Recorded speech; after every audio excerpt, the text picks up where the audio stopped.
Bienvenidos nuevamente a Voz y Salud, mi nombre es Diego Vargas Torres. Yo soy Sofía Rivadeneira y el día de hoy le vamos a hablar de dos temas muy importantes. Así es, el día de hoy vamos a hablar un poquito más sobre ginecología, vamos a hablar sobre miomas, vamos a hablar también sobre alguna otra patología, así que vamos con la primera nota. Los miomas uterinos son tumores no cancerosos del útero que a menudo aparecen durante los años fértiles. Estos tumores no asociados con un mayor riesgo de cáncer uterino y casi nunca se convierten en cáncer. Los fibromas varían en tamaño, desde plántulas indetectables para el ojo humano hasta masas voluminosas que pueden distorsionar y agrandar el útero. Puedes tener un solo fibroma o varios. En casos extremos, los múltiples fibromas o miomas pueden expandir tanto el útero que éste llegue a la caja torácica y puede añadir peso. En las mujeres que tienen síntomas, los más comunes son los siguientes: sangrado menstrual abundante, periodos menstruales que duran más de una semana, presión o dolor pélvico, necesidad de orinar a menudo, dificultad para vaciar la vejiga, estreñimiento y dolor de espalda o de piernas. Muchas mujeres tienen fibromas uterinos en algún momento de su vida. Sin embargo, es posible que no sepas que tienes estos miomas porque a menudo no causan síntomas. El médico puede descubrir fibromas por accidente durante un examen pélvico o una ecografía prenatal. Los médicos creen que los fibromas uterinos se desarrollan a partir de una célula madre de tejido muscular del útero. Una sola célula se divide repetidamente y termina creando una masa firme y gomosa distinta a la del tejido cercano. Los patrones de crecimiento de los miomas varían. Pueden crecer lenta o rápidamente, pueden permanecer del mismo tamaño. Algunos fibromas pasan por periodos de crecimiento acelerado y otros pueden encogerse por sí solos. Y como vimos en la nota, el primer tema del día de hoy son los miomas uterinos, que también se pueden llamar fibromas. ¿Sí? A ver, ¿qué son exactamente los miomas o fibromas uterinos? Son crecimientos, son pequeños tumorcitos que se van a formar alrededor del útero, ¿no? Inclusive adentro también, pero alrededor del útero, que van a ir creciendo de tamaño. Ahora, estos fibromas, estos miomas, que son tumorcitos, van a ser totalmente benignos, ¿sí? No van a llegar a ser cancerígenos, pero pueden causar algunas dificultades, pueden causar algunos signos y síntomas en el paciente. Ahora, hay que tener en cuenta que estos fibromas, estos miomas, pueden ser únicos, pueden ser múltiples, pueden ser muy pequeños, pueden ser muy grandes. Va a depender de la causa de este fibroma, va a depender de las hormonas femeninas y de algunas otras causas que van a haber, ¿sí? Pero recordemos, el mioma o fibroma uterino es totalmente benigno. Puede ser muy chiquito, puede ser muy grande, pero es una bolita, es un tumorcito que se forma en el útero. Claro, ahora para hablar un poquito sobre las causas de los miomas, tenemos que tener en cuenta de que la primera causa, digamos, son los cambios genéticos, ¿no? Va a haber, digamos, un cambio en el ADN de las células del útero que va a provocar este crecimiento del pequeño tumor que es benigno, ¿no? Ahora tenemos que tener en cuenta también de que las hormonas femeninas, en este caso los estrógenos y la progesterona, van a favorecer en este caso el crecimiento de los miomas. Entonces puede que por ahí un tratamiento con hormonas provoque o digamos te dé un punto extra para tener un mioma, ¿no? También dentro de los factores de riesgo tenemos la menarquia precoz. ¿Qué es la menarquia? Es cuando aparece la primera regla, la primera menstruación, y cuando es menor, cuando la paciente, en este caso la mujer, tiene menos de 10 años, es un factor de riesgo para que aparezcan también miomas. Ahora, el mioma también, digamos, aparece en ciertas pacientes que tienen ciertas enfermedades, como por ejemplo la hipertensión arterial, la diabetes o inclusive la obesidad. Así es, entonces, entendiendo un poco las causas de este mioma o fibroma uterino, vamos a ver qué consecuencias, o mejor dicho, qué signos y síntomas pueden haber. Como sabemos, como hemos definido, el mioma está ubicado en el útero.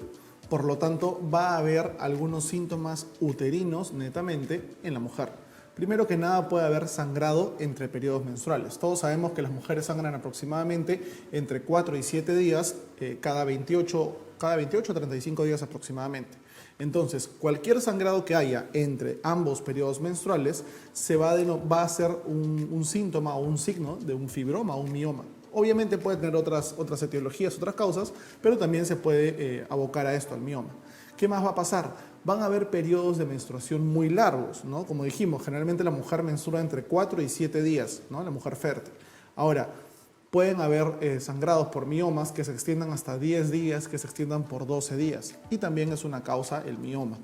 Otra cosa que puede pasar es que la mujer sienta dolor a las relaciones sexuales, ¿no? Al momento de la penetración se va a mover un poco el cuello uterino, ¿no? Y al momento de moverse va a generar dolor debido al mioma que puede existir en alguna parte de las cavidades uterinas.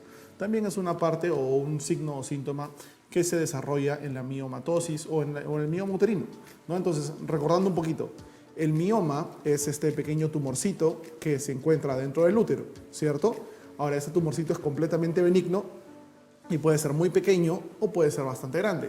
Dependiendo de qué tan grande o qué tan pequeño sea, vamos a tener la sintomatología. Una de ellas es la hemorragia entre periodos menstruales. La segunda puede ser un periodo menstrual o una regla muy amplia, muy extendida, de hasta más de 7 días, ¿no? Puede haber dolor a las relaciones sexuales y si el mioma es muy grande en tamaño, vamos a palpar una masa, ¿cierto? Vamos a palpar una masa en el abdomen, en la pelvis, la mujer va a sentir como que tiene un bulto extraño en la zona pélvica, ¿no? Esos son algunos de los signos y los síntomas de los miomas uterinos. Claro, ahora vamos a hablar un poquito sobre las complicaciones, ¿no? ¿Qué es lo que podría suceder si en este caso yo tengo un mioma y no voy a un especialista para que me evalúe y me pueda dar un tratamiento adecuado? Quizás dejo que eso pase, que eso vaya creciendo y van a presentar ciertas complicaciones. Como Diego nos mencionó, uno de los síntomas principales es el sangrado y dependiendo de la cantidad de sangrado que haya, puede provocar también anemia en la paciente, ¿no? Porque es una pérdida de sangre y por ende va a bajar la hemoglobina también. Ahora, también una de las, complicaciones que se pueden presentar, dependiendo de dónde esté localizado el mioma, puede ser la infertilidad, ¿no? Una paciente puede, en este caso, presentar problemas para quedar embarazada y en el caso de que quede embarazada, puede presentar abortos o inclusive partos prematuros o también retraso en el crecimiento intrauterino. ¿Qué quiere decir esto? Que el feto, en este caso, va a crecer, en menor proporción a lo que debería. Ahora, por eso es muy importante de que si tú tienes un mioma, puedas ir a un especialista que te dé, consejería sobre planificación familiar y en este caso también te pueda dar un tratamiento adecuado y puedan llevar el embarazo conjuntamente. Así es, una vez más hay que entender que dependiendo del tamaño de este mioma, de este pequeño tumorcito, se van a dar diferentes signos y síntomas, ¿cierto? Ahora, mientras más grande sea este tumor, más posibilidad de complicaciones, más posibilidad de sangrado existe, ¿no? Como explicó Sofi, por ejemplo, una mujer que queda embarazada y además tiene este mioma va a ser tan grande que va a hacer una presión sobre el útero. Y recordemos que dentro del útero crece el bebé. Entonces, por eso es que puede existir retardos en el crecimiento, por eso es que pueden existir inclusive algunos sangrados en el embarazo, ¿no? Por eso es muy importante que si presentas alguno de los síntomas, que volvemos a repetir, sangrado entre menstruaciones, una menstruación muy grande, muy alargada de hasta 10 días, ¿cierto? Una masa palpable de repente en la pelvis, un dolor pélvico también o dolor a las relaciones sexuales, es importante asistir a un ginecólogo para que el ginecólogo pueda observar qué es lo que está pasando. De repente va a ordenar una ecografía para ver si es que hay algún bultito y así se podría diagnosticar el mioma o fibroma uterino. Queremos agradecerles por estar con nosotros y vamos a pasar al siguiente bloque en el cual vamos a responder un poquito a las consultas que nos hacen ustedes por redes sociales, así que vamos con la consulta de redes.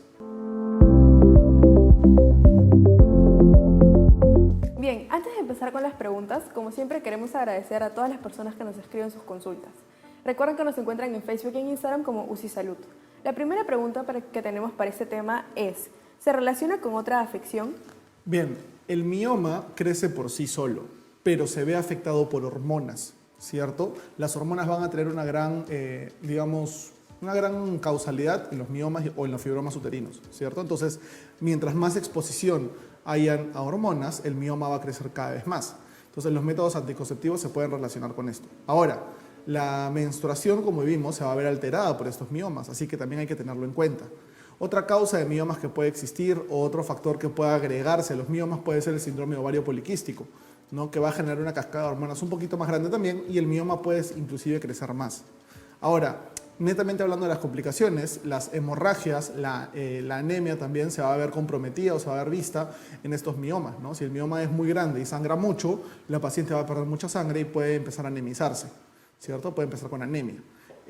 Algunas otras complicaciones, como el hemorragia uterina normal, o de repente el embarazo ectópico, o de repente la infertilidad, se pueden deber también a los miomas, ¿no? Entonces, sí se va a relacionar con otras afecciones, dependiendo qué tan grande sea, dependiendo la localización que tenga este mioma. Ahora, la segunda pregunta que tenemos es, ¿puedo tener hijos luego de padecer esta enfermedad? Bien, como les mencionamos anteriormente, sí puede una persona quedar embarazada, en este caso una mujer sí puede quedar embarazada, pero puede tener cierto riesgo de tener algún aborto o quizás tener un parto prematuro. Por eso es muy importante, en este caso, de que las pacientes vayan con un ginecólogo que les pueda dar una consulta, que les pueda dar un tratamiento y junto con él también hablar sobre el tema del embarazo. ¿No? Si la mujer quiere quedar embarazada, es oportuno, digamos, lo mejor es hablar con su ginecólogo para que éste le pueda dar la mejor, digamos, opción, el mejor tratamiento para que pueda llevar un embarazo normal y bien. Ahora, la tercera pregunta que tenemos es, ¿puedo hacer ejercicio si tengo miomas?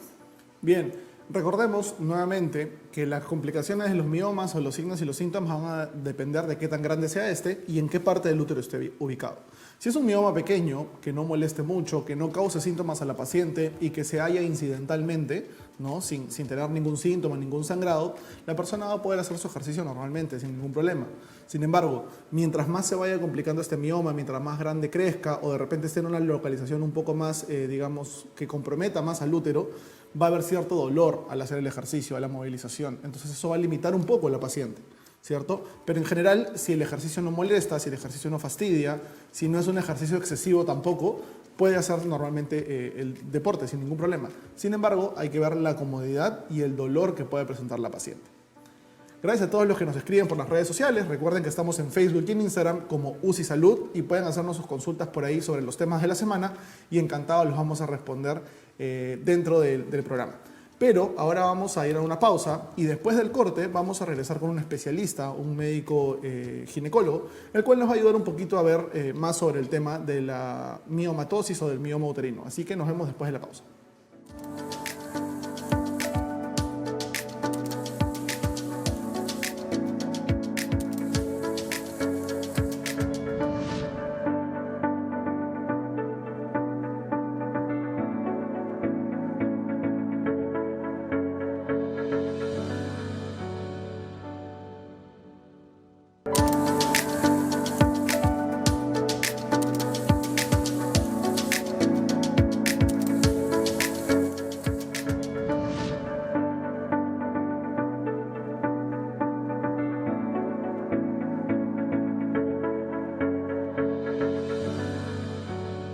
Bien, el día de hoy, para seguir hablando un poquito más acerca de los miomas uterinos, hemos traído a un especialista de la Clínica Megasalud Universal. Así que vamos con el invitado. Así es, para seguir hablando un poco de los miomas o los fibromas uterinos, el día de hoy estamos con el doctor Víctor Parra, ginecólogo de la Clínica Megasalud Universal. Doctor, bienvenido al programa. Gracias. Buenas tardes a todo público oyente y buenas tardes a ustedes, que tengo el placer de que ustedes me hayan invitado a este buen programa que es de información a la población. Es importante en este tiempo. Así es, doctor. Muchas gracias por su tiempo, por estar conectado con nosotros. Doctor, estábamos hablando un poco de los miomas, de los fibromas uterinos, y un poco para ir comenzando en el tema, quería saber si nos podía responder más o menos por qué aparecen estos miomas. ¿Salen de la nada? ¿Tiene que ver con alguna causa hormonal? ¿De repente predisponen a cáncer? ¿Cómo se forman estos miomas? La causa de los miomas, de la aparición de los miomas, hasta el momento no se sabe. Solo se sabe de que los miomas están constituidos por un músculo, como una carne, digamos así. Aparece dentro de una carnecita, digamos así, dentro de las células del útero y crece. Pero son tumoraciones benignas. Son tumoraciones benignas, no se sabe la causa. Y lo que sí se sabe es que estas tumoraciones benignas tienen relación con el aumento de estrógenos. No solamente con el aumento de estrógenos, ¿no? Y se ve que estos miomas, por ejemplo, pueden crecer en el embarazo. Pero cuando ya también se ha visto que cuando hay ya la menopausia, ya tienen tendencia a disminuir. Solo se ha visto una relación con el estrógeno, pero no se sabe la causa exactamente. Eso es lo que pasa con los miomas. Doctor, muy interesante lo que nos comenta, ¿no? Que todavía no se ha descubierto exactamente cuál es la causa que provoca la formación, en este caso, de los miomas. Y justo como usted nos mencionaba, durante el embarazo los miomas suelen crecer, ¿verdad? Entonces, por ahí va más o menos mi pregunta. Sí. Yo quería consultarle, doctor, ¿de qué manera pueden los miomas afectar al embarazo? ¿Pueden provocar un aborto? Quizás pueden provocar de que el feto crezca menos. ¿Cuáles son las afecciones que podría provocar? Si son miomas que deforman la cavidad uterina, donde se aloja el bebé, ¿no? Lo deforman, entonces predisponen a un aborto o a un parto pretérmino. Los miomas que deforman la cavidad uterina. Ahora bien, estos miomas también, cuando están a nivel del cuello uterino, por decirle, hacen también que obstruyen el paso del bebé. Entonces, a veces, estos pacientes, los bebés pueden crecer bien, pero al obstruir el paso del bebé, ya lo predisponen a la paciente a que se haga una cesárea, por decirle, ¿no? Es decir, básicamente son tres cosas, ¿no? Aborto, parto pretérmino y lo que nos lleva a una probable, digamos, optar una vía que es la vía por cesárea, así que obstruyen el paso del canal vaginal. Lo otro también que en los miomas lo que ocurre es lo que es un síndrome doloroso que se llama la degeneración roja. ¿Cómo es esto? Que el mioma se necrosa, digamos así, se coagula, se licúa ese mioma y comienza a ver lo que llama la degeneración roja, que es un dolor intenso y muchas veces uno entra a hacer operaciones pensando que es una apendicitis o un problema intestinal, ¿no? El tratamiento, digamos, de la degeneración roja es solamente el tratamiento de observación. Por eso que es importante esos 4 puntos que le he dicho en cuestión del embarazo, ¿no? Muy importante, doctor, el hecho del síndrome doloroso abdominal, ¿no? Que, como usted decía, se puede confundir con alguna otra patología, sobre todo con las apendicitis. Ahora, doctor, si estos miomas, tenemos entendido que si estos miomas crecen bastante y, digamos, empiezan a molestar un poco más, va a requerir un tratamiento, ¿cierto? ¿Cuál sería el tratamiento ideal para estos miomas? ¿Sería quirúrgico? ¿Y este tratamiento que se dé va a afectar a la fertilidad de la persona? Miren, en los miomas, en un estudio hecho en algunos países europeos, se ha visto que el 60% de las mujeres tienen mioma, pero la mitad de ellos solamente tiene síntomas. La otra mitad no tiene ningún síntoma. Bien, solamente la mitad de ellos tiene síntomas, nada más. ¿Ah? Ahora bien, ¿cuándo se opera el mioma? Podríamos decir, ¿no? ¿Cuándo se operaría el mioma? ¿Cómo afectaría, no? Fíjense, el mioma cuando produce 3 síntomas importantes, ¿no? O uno de los 3, ¿no? Que es, uno es sangrado. Y generalmente es sangrado cuando son miomas que están dentro de la cavidad, ¿no? O cuando son miomas que son grandes, Claro. dentro del intramural. 2, puede producir, no solamente sangrado, puede producir dolor, un dolor, digamos que un dolor pélvico, que a veces se torna crónico, un dolor pélvico crónico, ¿no? Y la tercera cosa que puede producir es su tamaño, como a veces son bien grandes, ¿qué es lo que puede hacer? Presiona. Entonces, ese tamaño presiona. ¿Qué presiona? El riñón. Entonces, ese riñón presionado va a hacer que con el tiempo tenga una hidronefrosis, que se llene de orina ese riñón. Y eso puede producir con el tiempo una insuficiencia renal. Otro problema con el útero aumentado de tamaño muy grande es que presiona la vejiga. Y al presionar la vejiga, la paciente tiene deseo de ir a orinar a cada momento al baño, ¿no? ¿No? Entonces, eso es lo que hace. Pero también otra cosa más, no solamente presiona el riñón, si está muy grande, o la vejiga, también presiona el intestino o el recto, ¿no? El sigmoide, ¿no? Todo lo que es intestino delgado, sobre todo el intestino grueso, digamos, y hace que el paciente sufra de estreñimiento y puede ser que sufra también con el tiempo, si es muy grande, una obstrucción, digamos, ¿no? Intestinal o una obstrucción ¿no? rectal, ¿no? Digamos, obstruye. Entonces, estas cosas vemos sí que es muy grande. Entonces, las tres causas principales que uno interviene, los síntomas que encontramos son o bien sangrado, o bien dolor, o bien otros problemas por la obstrucción. Además que puede causar también infertilidad. El mioma puede causar infertilidad también. Pero no todos los miomas causan infertilidad, porque muchos pacientes tienen mioma y salen gestando, ¿no? Básicamente eso, ¿no? Bien, y tratamiento se hace ya cuando son muy grandes o cuando causa mucho sangrado, porque pueden ser tan chiquitos que causen sangrado, o cuando causen dolor. Claro, doctor, muy importante lo que nos está mencionando con respecto a qué complicaciones también podrían traer los miomas de acuerdo al tamaño que presentan, ¿no? Y doctor, una consulta, luego del tratamiento para un mioma en este caso, ¿cuáles son los cuidados que debería seguir una mujer en este caso que ha recibido el tratamiento para los miomas? Y si es que los miomas, hay forma, digamos, de prevenir sus complicaciones. Ya, uno que el tratamiento va, si es un paciente que tiene miomas, pero es una paciente asintomática, digamos, que no tiene ninguna molestia, y tiene miomas pequeños, que nada más, por ejemplo, miomas de 2 centímetros, chiquitos, pero que no están en la cavidad, porque lo de la cavidad todas se sacan, ¿no? Todos los miomas de cavidad se sacan, pero todos los miomas que están dentro de la carnecita, si son chicos, se puede dejar sin ningún problema si no tiene síntomas, ¿no? No hay problema en ese sentido. Se operaría los pacientes que tienen por lo menos 4 centímetros de tamaño del mioma. Ahora bien, ¿qué cuidados tiene que tener? El paciente tiene que irse a un especialista, a un médico especialista, a un médico ginecobstetra. Aquí hago hincapié de que vaya a un médico ginecobstetra, a un médico, ¿por qué? Porque a veces van a otros profesionales de salud y le dicen tantas cosas que al final después llegan en peores condiciones al especialista, ¿no? Esto es importante, ¿sí?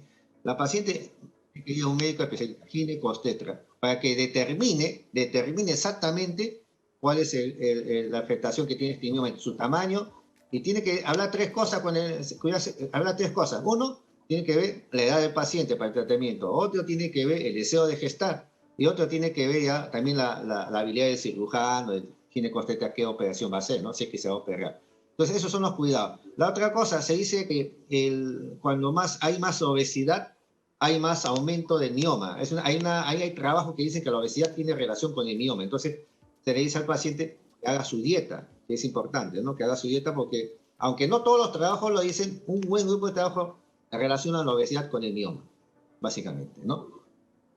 Bien, doctor, importante todo lo que Sí. nos ha dicho el día de hoy acerca de los miomas, porque es una patología bastante frecuente, de hecho, en las mujeres. Algunas con justa razón se llegan a asustar, ¿no? Porque de repente palpan un bultito o en la ecografía pueden ver este relieve del mioma, ¿no? Que suele tener. Entonces es muy importante tener en cuenta los factores de riesgo, saber cuál es el manejo que se debe dar, saber que puede estar ligado o no al embarazo, ¿no, doctor? Le agradecemos, doctor Parra, por su tiempo el día de hoy y lo comprometemos para estar con nosotros en el siguiente bloque.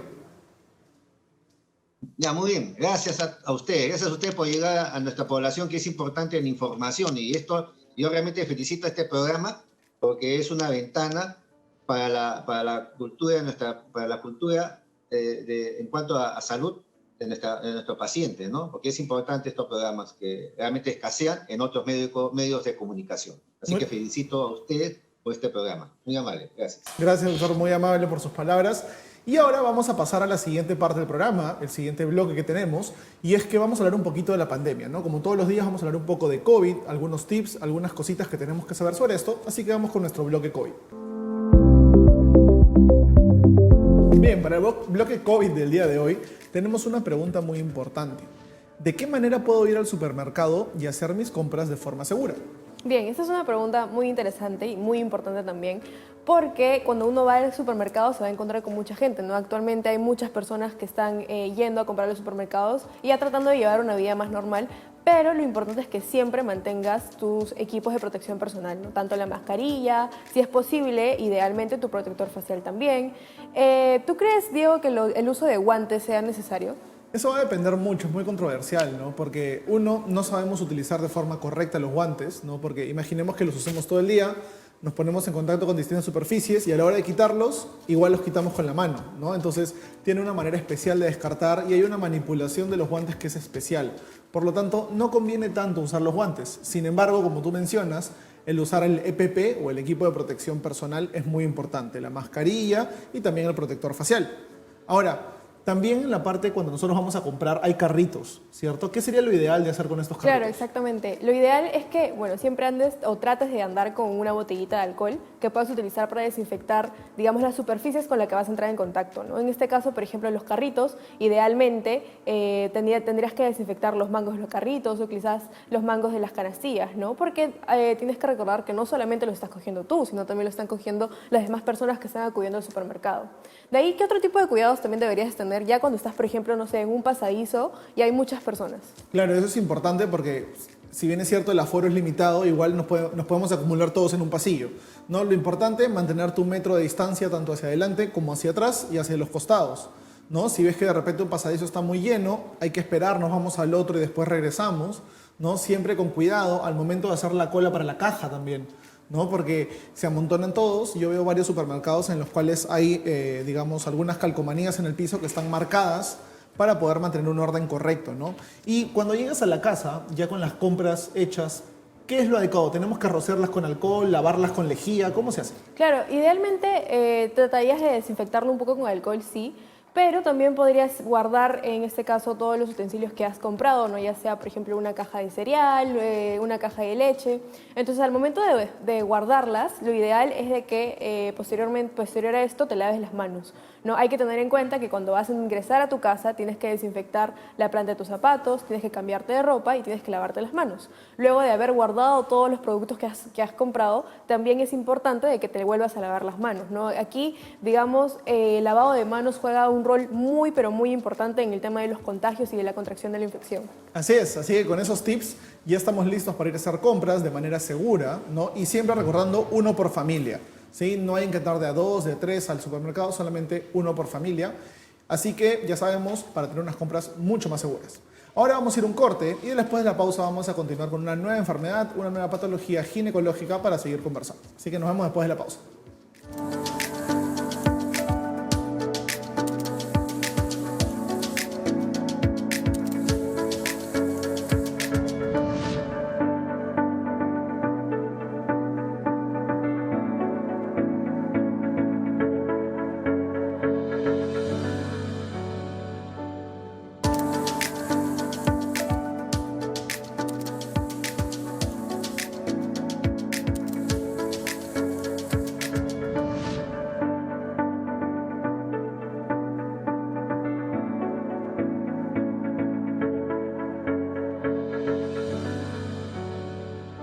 La hemorragia uterina anormal o sangrado uterino anormal es el nombre que utilizan los médicos para describir algo que no va bien en los periodos menstruales de una mujer. Como ocurre con muchas expresiones médicas, su nombre suena peor de lo que es. La mayoría de los sangrados uterinos anormales no son motivo de preocupación. La mayoría de veces este tipo de sangrados ocurren a consecuencia de los cambios en las concentraciones hormonales del cuerpo. En las adolescentes, una de las causas más frecuentes de estos cambios hormonales es que uno de sus ovarios no libera un óvulo cuando lo debería liberar. A esto se le llama síndrome de ovario poliquístico. La liberación del óvulo forma parte del ciclo menstrual. Si el cuerpo de una chica no libera un óvulo, los cambios hormonales asociados pueden llevar a periodos menos frecuentes o a menstruaciones copiosas. Todas las mujeres tienen menstruaciones copiosas, donde pierden mucha sangre de vez en cuando. Hay algunos indicadores de que tus sangrados pueden no ser normales. Por ejemplo, utilizar más de una compresa o tapón en una hora, el periodo menstrual dura más de 10 días o transcurren menos de 20 días entre periodos menstruales consecutivos. Si cumples cualquiera de los anteriores criterios, llama a un ginecólogo. Sangrar entre periodos menstruales o después de mantener relaciones sexuales también puede ser un signo de sangrado uterino anormal.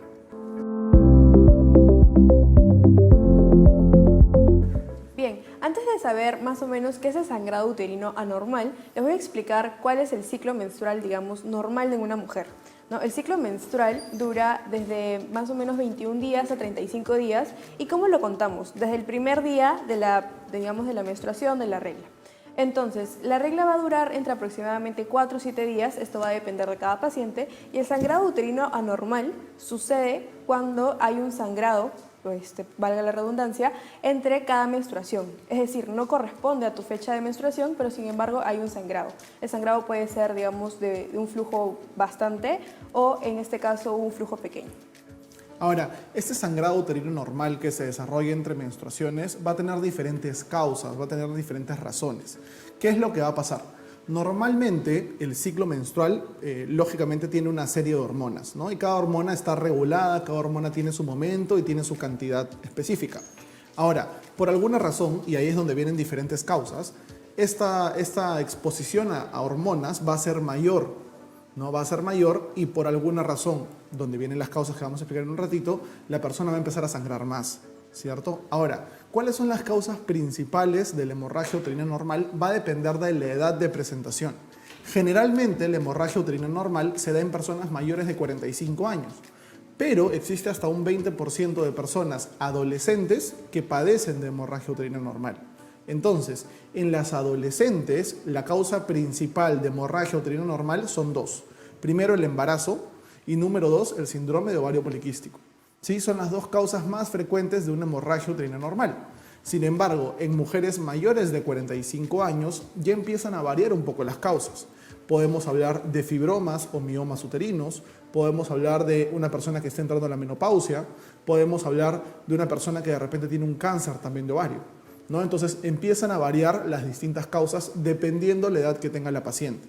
Generalmente en una paciente o una persona que está entre los 20 y los 45 años, el sangrado uterino normal se debe al embarazo o se debe al síndrome de ovario poliquístico, ¿cierto? Pero hay que tener en cuenta que la mayor incidencia, la mayor presencia de esta hemorragia uterina normal se da a partir de los 45 años en adelante o en las pacientes adolescentes. Claro. Ahora, para conversar un poquito sobre los síntomas, bueno, el síntoma principal va a ser el sangrado. No es un sangrado, digamos, puede ser bastante, puede ser poquito, pero se va a dar principalmente entre, digamos, los ciclos menstruales, ¿no? Entre los dos periodos de menstruación que normalmente la persona tiene. Ahora, otro, digamos, de los síntomas que puede presentar la paciente o de los signos son los cambios hormonales, ¿no? Cambios de humor, tal vez, digamos, puede sentir cambios en los senos y también va a haber, en este caso, sensibilidad y resequedad en la vagina, ¿no? Estos, digamos, estos signos, estos síntomas son característicos del sangrado uterino normal. Así es, y estos signos y síntomas, como dijo Sofía, el principal obviamente es el sangrado o la hemorragia. Entonces, dependiendo qué tan grande o qué tan cuantiosa sea este sangrado o esta hemorragia, van a haber distintas presentaciones o distintas complicaciones, ¿no? Por ejemplo, si tenemos un sangrado muy escaso, pero que igual existe, la paciente obviamente no se va a descompensar, ¿no? Pero obviamente se va a asustar porque está sangrando fuera de lo normal, ¿cierto? Ahora, si el sangrado es bastante, es abundante, ¿no? La paciente inclusive puede entrar en un cuadro de anemia, ¿no? ¿Esto qué pasa? Pasa que la cantidad de sangre circulando en el cuerpo disminuye porque se está evacuando por vía vaginal, ¿no? Y las concentraciones de hemoglobina bajan, ¿cierto? Entonces puede haber una anemia en una persona que tenga una hemorragia uterina normal. ¿Qué otra cosa puede pasar? Puede pasar que como está bajando tanta cantidad de sangre, el útero empieza a contraerse de una forma bastante enérgica, ¿cierto? Y si una persona está embarazada de repente en el primer trimestre, puede haber inclusive un aborto espontáneo por este sangrado uterino normal. ¿Qué más va a pasar? Como les comenté al principio, tenemos una gran exposición a hormonas y estas hormonas van a jugar con distintas partes del cuerpo de la mujer, sobre todo con las mamas. Las mamas, como decía Sofía, van a estar más sensibles, ¿no? La persona va a cambiar inclusive de humor, inclusive pueden empezar a salir granitos, pueden aparecer de repente vellos o pelos en algún lugar donde no habían, ¿cierto? Eso se llama hirsutismo. Entonces va a depender de cuál sea la causa. Si tenemos un mioma, por ejemplo, como causa, la complicación va a ser de que este mioma empiece a crecer, o de repente se rompa, ¿no? Si la causa, por ejemplo, es un síndrome ovario poliquístico, la infertilidad va a estar como complicación principal si es que no se trata este síndrome ovario poliquístico, ¿no? Entonces, la hemorragia uterina normal se tiene que manejar de manera aguda, se tiene que parar el sangrado, pero posterior a que se pare el sangrado, tenemos que revisar cuál es la causa principal. Otra vez, dependiendo de qué edad tenga la paciente. Mientras más joven, es más probable que sea un embarazo o sea un síndrome ovario poliquístico. Mientras más, mientras más edad tenga, mientras sea mayor de 45 años, ya vamos a ver otras cosas, como los miomas, inclusive también podríamos pensar en cáncer. Entonces, hay que manejar la hemorragia de manera aguda, pero luego hay que encontrar la causa detrás. Hay que ver qué es lo que está pasando para poder ayudar a la paciente de la mejor forma. Muchas gracias por quedarse con nosotros durante este bloque y ahora vamos a pasar a la siguiente parte del programa en la cual vamos a hablar un poquito de las consultas que ustedes nos han hecho tanto por Instagram como por Facebook, así que vamos con la consulta de redes. Bien, como siempre antes de empezar con las preguntas de redes, queremos agradecer a todas las personas que nos han escrito. Recuerden que nos encuentran en Facebook y en Instagram como UCI Salud. La primera pregunta que tenemos el día de hoy es, ¿cómo saber si es un sangrado anormal? Bien, excelente pregunta porque cada cuerpo es distinto. Así como, por ejemplo, el ritmo evacuatorio para ir al baño de cada uno es distinto. Hay unas personas que van una vez al baño, hay personas que van 2 veces al día o dejando 2 días. Igualito pasa con la menstruación. Hay mujeres que sangran o que tengan menstruación por 4 días, hay mujeres que son por 5, por 6, hay mujeres que su ciclo dura 28 días, 27, 30, 32 y va a depender de cada una. Pero cada persona conoce su cuerpo, cada persona sabe cómo es su ritmo. Cualquier sangrado que esté fuera de este ritmo normal para cada persona es un sangrado uterino normal, ¿no? Ahora, por ejemplo, si estamos dentro del día 14, por ejemplo, de nuestro ciclo menstrual, ¿no? Ya sangramos hace 2 días, ya menstruamos hace 2 días y estamos sangrando nuevamente después de 14 días, sabemos que eso no es normal porque no nos pasa continuamente. Entonces, esa es la mejor forma de detectar un sangrado normal, algo que no pase constantemente, algo que salga fuera de lo común. La segunda pregunta que tenemos el día de hoy es si puede ser ocasionado por relaciones sexuales. Bien, la respuesta a esta pregunta es que sí, ¿no? Dependiendo, digamos, de la intensidad de las relaciones sexuales, si tú tienes unas relaciones sexuales muy fuertes y la penetración es muy fuerte, sí puede provocar un sangrado, digamos, anormal. Lo que puede suceder es que tal vez se produzca una herida, alguna lesión dentro del canal vaginal y eso va a provocar que haya un sangrado. Entonces es muy importante de que tengas cuidado, que te cuides siempre y en el caso de que presentes algún tipo de sangrado que no sea normal, que acudas a tu ginecólogo para que éste te pueda evaluar y te pueda dar un tratamiento adecuado. La tercera pregunta que tenemos es, ¿puedo presentar dolor antes del sangrado? Claro que sí, y eso va a depender de la causa, ¿cierto? Digamos, si es un mioma, por ejemplo, el mioma generalmente no causa dolor si es muy pequeño, pero si es muy grande, sí. Depende también si es que el útero se está contrayendo o no. Si se contrae, probablemente hay un dolor tipo cólico, ¿no? Esos que vienen y van antes y después del sangrado. De repente, si el sangrado, como hablaba Sofi, es por una penetración muy fuerte, va a causar lesiones en el canal vaginal, ¿cierto? Y esas lesiones van a sangrar y van a arder y también puede haber dolor en esa parte.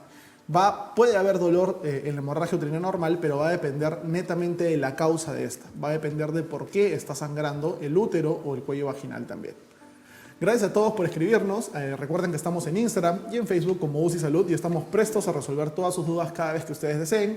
Pueden encontrarnos en estas redes sociales, hacer sus consultas sobre los temas que vienen en la semana y encantados los vamos a responder dentro del programa. Pero ahora vamos a ir a un corte y después de la pausa tenemos a un invitado, un ginecólogo, con el cual vamos a conversar un poco más sobre esta patología. Así que nos vemos después de la pausa.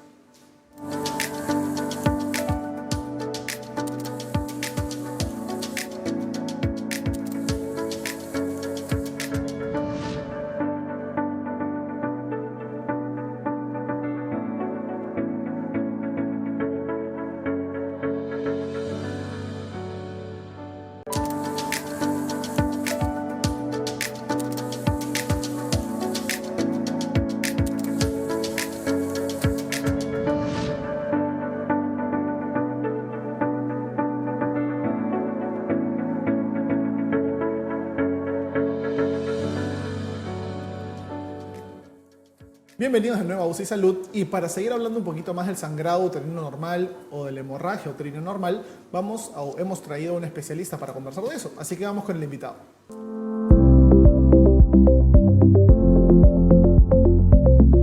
Así es, el día de hoy hemos traído al doctor Víctor Parra, médico ginecólogo de la Clínica Medasalud Universal. Bienvenido nuevamente, doctor. Muy amable, gracias, buenas tardes por permitir que entre aquí a los hogares de nuestros compatriotas para seguir siempre explicando los problemas de salud que puede haber en nuestro país. Gracias, doctor, por aceptar nuestra invitación. Y, doctor, para empezar un poquito con la entrevista, la primera pregunta que tengo para usted es si es necesario siempre el tratamiento quirúrgico en el caso que una paciente presente el sangrado uterino anormal. El sangrado uterino anormal puede tener una causa orgánica o una causa no orgánica, ¿no? Entonces, entonces primero se tiene que determinar qué causa es, ¿no? Si es una causa no orgánica o con tratamiento solamente médico, muchas veces se mejora la situación. El tratamiento que sea, pues, los AINES, como el ibuprofeno, o los antifibrinolíticos, como el ácido tranexámico, a veces se ponen anticonceptivos orales también, o progestágenos, ¿no? Entonces, con eso se alivia la situación y a veces se mejora la situación del paciente y con eso muchas veces basta. Pero si hay un problema orgánico de fondo, entonces hay que evaluar ese problema orgánico y decidir a veces la operación. Depende del caso, depende de cada caso, ¿no? Pero muchos de los problemas orgánicos sí acaban en operación y son necesarias las operaciones. No en todos. Claro, claro, doctor, tiene mucho Entonces, sentido eso. El hecho de que no en todos los casos de sangrado uterino normal sea necesaria la intervención quirúrgica, ¿no? Porque de repente con una regulación de así. hormonas o de repente con medicamentos, como usted nos comentaba, puede regularse este cuadro, ¿no? Ahora, doctor, en el caso de que efectivamente exista una anormalidad en el útero, una falla orgánica y la paciente tenga que someterse a cirugía, ¿qué riesgos puede contraer esto? ¿Qué puede presentar la paciente? ¿Puede tener que ver con la infertilidad también? En cuanto a los problemas, si es un fondo orgánico, generalmente el problema son los miomas, y eso sí es un tratamiento quirúrgico, sí que estos miomas producen el sangrado, o también puede ser otros problemas como adenomiosis, ¿no? También, y que también va a necesitar operación, o puede ser tratamiento médico. La adenomiosis puede ser tratamiento médico o operación según el caso. O también puede ser también otro tipo de problemas, pólipos, que también van a necesitar operación, ¿no? Entonces, a ver bien, estos problemas orgánicos, si no se tratan, con el tiempo pues van a dar mucho más sangrado, el paciente se va a anemizar más, se anemiza, va a quedarse ya una vida que no va a poder hacer muchas cosas por el cansancio, la fatiga que tiene, y a veces ya sangra tanto que puede llevarlo a un choque hipovolémico y después a la muerte, ¿no? Entonces, por eso es importante el tratamiento, ¿no? En este caso de estos pacientes, ¿no? Claro, doctor, como nos comentó, es muy importante en este caso optar por un tratamiento de manera oportuna, ¿no? Para evitar, en este caso, las complicaciones que se pueden presentar. Y, doctor, por ahí va más o menos mi pregunta. Si una paciente en este caso tiene un sangrado uterino anormal, pero no acude a un especialista para que le pueda dar un tratamiento, ¿cuáles serían las complicaciones que se pueden presentar? O sea, la paciente puede presentar anemia y esta anemia quizás puede traer otras complicaciones también. Ya, además sí, la principal complicación puede ser la anemia, ¿no? Pero la anemia es peligrosa, pero la anemia, además de la anemia, te da una vida anormal, digamos, ya limitada. Y no solamente eso, sino que la anemia, si persiste, vas a tener un momento en que tú vas a tener, primero te tienes una anemia de 12, que es lo mínimo, llegas a 11, 10, ya llegas a 7, ya no puedes ni caminar casi, ya no puedes hacer nada. Entonces, es una vida limitada, ya no puedes ni trabajar. Y si sigues así, si sigue así la paciente y otro sangrado más, ya hasta le puede un choque polémico y morir. Pero esa es la causa principal. Ahora bien, según lo que nosotros vemos, si no se trata adecuadamente, es un problema, pues, orgánico. Si es un problema orgánico, si es una tumoración, esa tumoración empieza a crece, puede ser tu mioma, sigue creciendo, o una anemiosis sigue aumentando. Entonces si uno podría hacer una operación, puede decirte una miometomía, un mioma, por decirte, ya con el tiempo va a ser ya puesto una histerectomía, ¿no? Por decirle, ¿no? Entonces, o si uno es un pólipo, entonces uno tiene que entrar al pólipo cuanto antes, pero ya va a entrar pues, con unidades de sangre, entonces sí, el tratamiento va a ser ya más gravoso, digamos, más caro, más cuidadoso ya para el paciente, ¿no? Y sí, no va a ser un tratamiento más sencillo, va a ser más complicado el tratamiento. Entonces, esto es importante, básicamente, que tenemos que... Si uno no se trata, la hemorragia. No se trata, si son tumoraciones, siguen creciendo, el tratamiento va a ser más difícil y de repente más complicado para el paciente. ¿Ya? Eso básicamente, eso es lo que contamos básicamente del paciente. Bien, doctor. Y sabiendo un poco el hecho de que cada mujer tiene un ciclo menstrual distinto, ¿no? Lo ideal es que sean 28 más o menos 7 días, ¿no? Y que menstrue un promedio de 4 a 7 días por cada mes. Pero ¿cuándo es que una persona, una mujer en este caso, debería alertarse? Debería decir, ok, este sangrado no es normal, debo acudir a un médico. ¿En qué momento? ¿Con el mínimo sangrado de gotitas, por ejemplo, a la mitad del mes o cuándo? Generalmente las hemorragias generalmente aumentan como un primer síntoma en las hipermenorrea. Generalmente, es decir, si la paciente tenía siempre 3 días sangrada, por decirte, todos los días sangraba 3 días, todos los meses, disculpe, 3 días de sangrado, y comienza a aumentar a 4 o 5, ya, no, porque ha aumentado, ¿no? ¿Cuál es la causa que está aumentando si siempre sangraba 3 días? Entonces, el aumento de lo normal que tenía, el aumento, ya es una alarma. Digo, he aumentado a 2 días. Pues dice, antes era 3, ahora son 5, me voy al médico. No voy a esperar porque sangre 10 días o 15, ¿no? Entonces, siempre el paciente sabe cuántos días sangra. Si pasa de ese tiempo, ya. Ahora, Lo normal también no es sangrar más de 7 días y lo normal tampoco no es usar más de 4 toallas al día. Realmente se usa 2 o 3 toallas. Lo normal es que una menstruación no se gaste más de 2 paquetes tampoco. Realmente se gasta un paquete a paquete y medio, ¿no? Ya, 2 paquetes o más ya es anormal. Más de 5 toallitas o más al día también es anormal. Entonces, eso es lo que más o menos uno puede, o el aumento de días de la menstruación que tenía antes, ¿no? Entonces, hay un aumento ahí, y ya la paciente va, porque realmente la primera sintomatología justo es en la menstruación. Ya después ahí se aúna sangrados ya fuera del ciclo, fuera de la menstruación. Entonces ya eso sí nos debe llevar al médico inmediatamente. Pero generalmente las hemorragias empiezan con aumento del aumento del sangrado, que es de la menstruación. O como se dice, una hipermenorrea. Claro. Generalmente empieza así. Claro, doctor, justo como usted nos menciona, usualmente las mujeres solemos ya conocer nuestro ciclo menstrual, no sabemos cuántos días menstruamos, cuánto es nuestro flujo, en este caso de sangrado, y al encontrar o al que aparezca una variación debe de alertarnos, ¿no? Porque no es algo normal. Doctor, yo le quería preguntar, en este caso, si es que, por ejemplo, una paciente tiene su menstruación normal y luego al siguiente mes o a los 2 meses presenta pequeñas gotitas, ¿podría estar embarazada? Ya, bueno, sí, hay pseudo menstruación, digamos, en el embarazo, que generalmente empiezan, bueno, y generalmente puede ser 2 o 3 meses incluso, es decir, la paciente puede estar gestando y menstrua, pero generalmente esa menstruación es mucho menos, son en goteo, o si decíamos, sangraba generalmente 3 días, menstruaba 3 días, ya menstrua un día, nada más, ¿no? Eso sí puede ocurrir, y ocurre un 15% de pacientes, ¿ah? El 15% de embarazadas, más o menos de 10 a 15, no menos de 10 ni más de 15, pueden menstruar estando embarazadas, ¿no? Pueden menstruar estando embarazadas. Pero generalmente esas menstruaciones son de menos días de lo que tenía, ¿no? Eso es lo que le puede. Entonces, lo primero que tiene que hacer el paciente, me pasa eso, disminuyo, entonces todo que es raro. Si la paciente ha tenido actividad sexual, no se ha protegido, entonces lógicamente tiene que verse si está gestando o no, ¿no? Y también a veces la disminución en las menstruaciones, a veces cuando una chica empieza a tomar, pues una señorita, no empieza a tomar su pastilla anticonceptiva, a veces también puede haber que de 3 días que tenía le puede llegar a 2, porque las pastillas anticonceptivas disminuyen los días de regla, también por si acaso. No, las pastillas anticonceptivas disminuyen los días de regla, generalmente 1 o 2 días menos. Generalmente es así, ¿no? Bien. Bien, doctor, muchísimas gracias por la información que nos brinda, gracias por el tiempo, por haber estado con nosotros para informar un poco más a la población. Le agradecemos, doctor. Muy bien, mucho gusto. Le agradezco a ustedes por así llegar a todos los hogares de nuestro país. Muy amable. Hasta luego. Muy amable, doctor. Hasta una próxima oportunidad. Y ahora vamos a pasar con el último bloque del programa. Vamos a ir con nuestro diccionario médico. Bien, para el diccionario médico de hoy, como siempre, tenemos 2 palabras y la primera de ellas es la hipertermia. ¿Qué cosa es la hipertermia?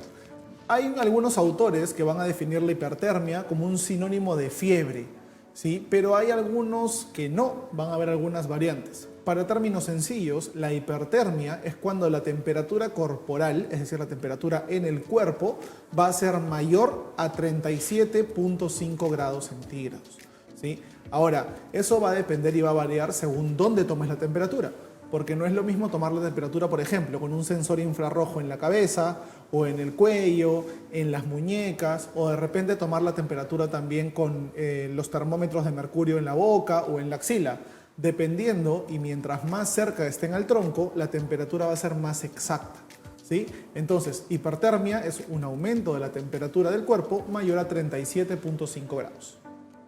Claro, ahora, la segunda palabra que tenemos el día de hoy es poliuria, ¿no? Tenemos que saber primero que existen 2 términos en medicina que son un poquito parecidos, pero que no significan lo mismo, ¿no? Como polaquiuria y poliuria, ¿no? Tenemos que saber que uria hace referencia en este caso a la orina, ¿no? Y poli hace referencia al aumento del volumen de la orina, ¿no? ¿Qué quiere decir esto? Una persona normal, digamos, una persona común y corriente va a consumir agua y esta persona sabe cuántas veces va al baño y cuánto más o menos es la cantidad que va a orinar, ¿no? Entonces, en este caso, cuando el volumen de orina aumenta, estamos hablando de una poliuria, ¿no? A diferencia de una polaquiuria, que es cuando aumenta la frecuencia con la que orinas. Así es, son 2 palabras nuevas que tenemos el día de hoy. Ya estamos Con un poquito más de conocimientos médicos, hemos tenido un gran programa, un programa hablando de ginecología, Sofía. Sí, en verdad ha sido un programa muy ilustrativo, muy informativo y esperamos haber podido ayudar un poco con las dudas que ustedes puedan haber tenido y los esperamos el día de mañana. Así es, recuerden, de lunes a viernes a las 9 de la mañana y a las 2 de la tarde por aquí por UCI. Nos vemos el día de mañana. Chau.